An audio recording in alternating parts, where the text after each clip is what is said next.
Assalamualaikum warahmatullahi wabarakatuh. Nama saya Firzal Arsi Muhammad. Saya adalah mahasiswa Teknik Industri UB 2019. Di sini saya akan memaparkan mengenai tentang sejarah sistem informasi dan penerapannya dalam DBMS atau Database Management System untuk memenuhi tugas analisis dan perancangan sistem. Apa sih sistem informasi itu? Menurut Gordon pada tahun 1991, sistem informasi adalah suatu sistem yang menerima input ataupun masukan data dan instruksi, mengolah data sesuai dengan instruksi, dan mengeluarkan hasilnya.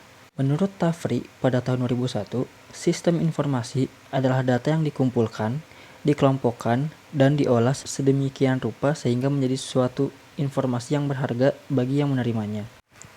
Kemudian, bagaimana sejarah sistem informasi yang berkembang hingga saat ini? Perkembangan sistem informasi terbagi menjadi 4 periode atau bagian. Yang pertama, periode pramekanik dari tahun 3000 sebelum Masehi hingga 1450 Masehi. Yang kedua, periode mekanik dari tahun 1450 hingga 1840 Masehi. Yang ketiga, periode elektromekanik dari tahun 1840 hingga 1940.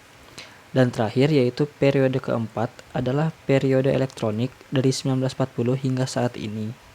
Pada periode pertama yaitu periode pramekanik pada tahun 3000 sebelum Masehi. Manusia menggunakan gambar sebagai pemberian informasi kepada orang lain.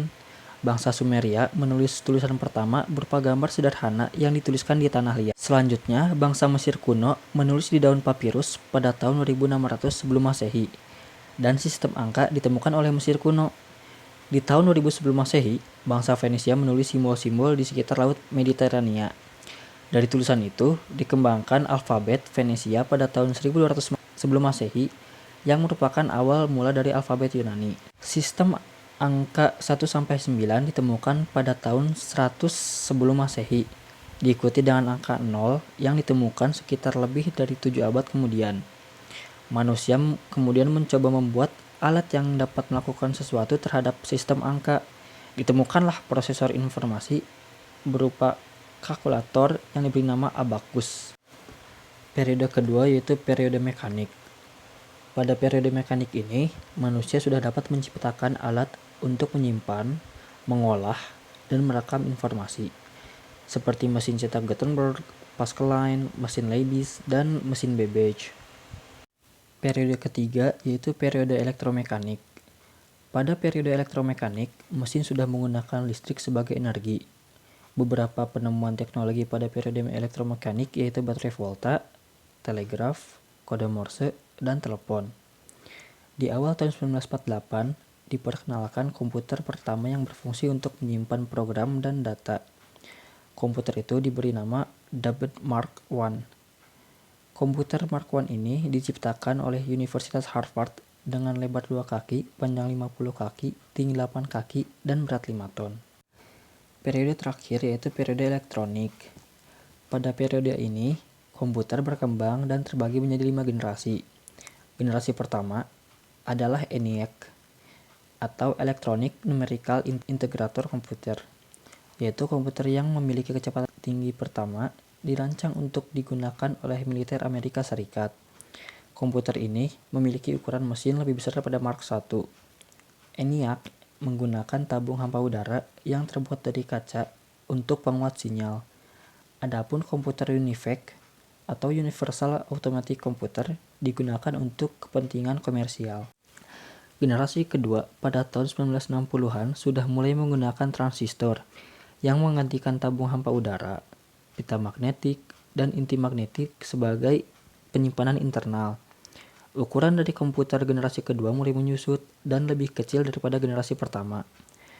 Bahasa pemrograman yang tercipta di generasi kedua ini yaitu bahasa pemrograman Fortran dan COBOL. Generasi ketiga berkembang pada tahun 1965 hingga 1971. Pada generasi ini, komputer menggunakan pita magnetik, semikonduktor oksida, dan mengganti transistor dengan batu kuarsa. Jack Kilby, insinyur dari Texas Instruments, mengembangkan sirkuit terintegrasi atau IC di tahun 1958. Pada generasi keempat, Intel berhasil memasukkan semua komponen dalam sebuah komputer yang berisi CPU, memori, dan kendali input atau output ke dalam sebuah chip tunggal yang sangat kecil. Jika sebelumnya IC digunakan untuk mengerjakan pekerjaan tertentu, namun di generasi keempat, mikroprosesor dapat diproduksi dan diprogram untuk menjalankan seluruh kebutuhan yang diinginkan. Dan terciptalah chip Intel 4004 di tahun 1971. Komputer generasi kelima adalah komputer yang tidak hanya memiliki kapabilitas terbaru seperti kecepatan, akurasi, penyimpanan, kemampuan berpikir, dan membuat keputusan. Komputer generasi kelima disebut juga dengan Artificial Intelligence atau AI. Ditemukan juga sebuah cakram optik berbentuk tipis dan bundar, dapat menyimpan informasi serta data yang ditulis dan dibaca melalui penggunaan sinar laser. Adapun berbagai bentuk teknologi penyimpanan informasi adalah CD, CD-ROM, dan DVD. Lantas, bagaimana dengan penerapan sistem informasi saat ini? Saya di sini akan mengambil penerapan sistem informasi dalam DBMS. Apa itu DBMS? Menurut CGDate, DBMS adalah software yang menghandle seluruh akses pada database untuk melayani kebutuhan user. Adapun menurut SE3, DBMS adalah software, hardware, firmware, dan prosedur-prosedur yang memanage database. Firmware adalah software yang telah menjadi modul yang tertanam pada hardware atau ROM. Kemudian, terdiri dari apa saja database management system itu?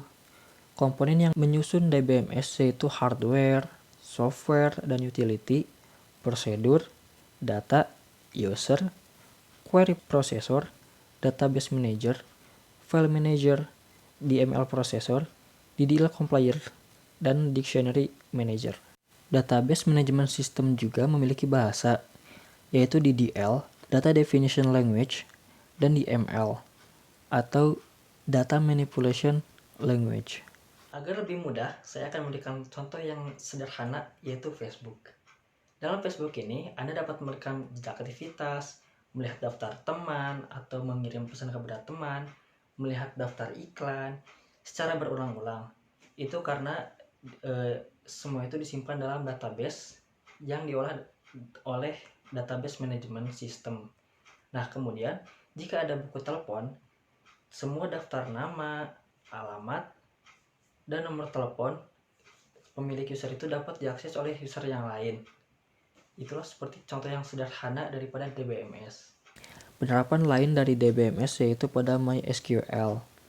SQL atau Structured Query Language dapat diartikan sebagai suatu bahasa pemrograman khusus pada sistem manajemen di database yang menggunakan instruksi-instruksi khusus dalam memanipulasikan data guna menjalankan perintah-perintahnya. Lantas bagaimana cara kerja MySQL? MySQL didasarkan pada model client-server. Inti dari MySQL adalah server MySQL sendiri yang menangani semua instruksi atau perintah database. Server MySQL tersedia sebagai program terpisah untuk digunakan dalam lingkungan jaringan client-server dan sebagai perpustakaan atau penyimpanan. MySQL memungkinkan data untuk disimpan dan diakses di beberapa mesin penyimpanan, termasuk InnoDB, CSV, dan NDB.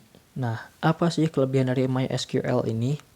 Yang pertama, mendukung integrasi dengan bahasa pemrograman lain. Yang kedua, tidak membutuhkan RAM besar. Yang ketiga, mendukung multi-user. Yang keempat, bersifat open source atau yang sering kita sebut free. Yang kelima, struktur tabel yang fleksibel. Yang keenam, tipe data yang bervariasi. Dan yang terakhir, keamanan yang terjamin. Kekurangan dari MySQL sendiri itu yang pertama, kurang cocok untuk aplikasi game dan perangkat mobile. Yang kedua, sulit mengelola database yang besar. Dan yang terakhir, technical support yang kurang bagus. Demikian pemaparan mengenai sejarah sistem informasi dan penerapannya dalam DBMS. Semoga bermanfaat. Terima kasih. Assalamualaikum warahmatullahi wabarakatuh.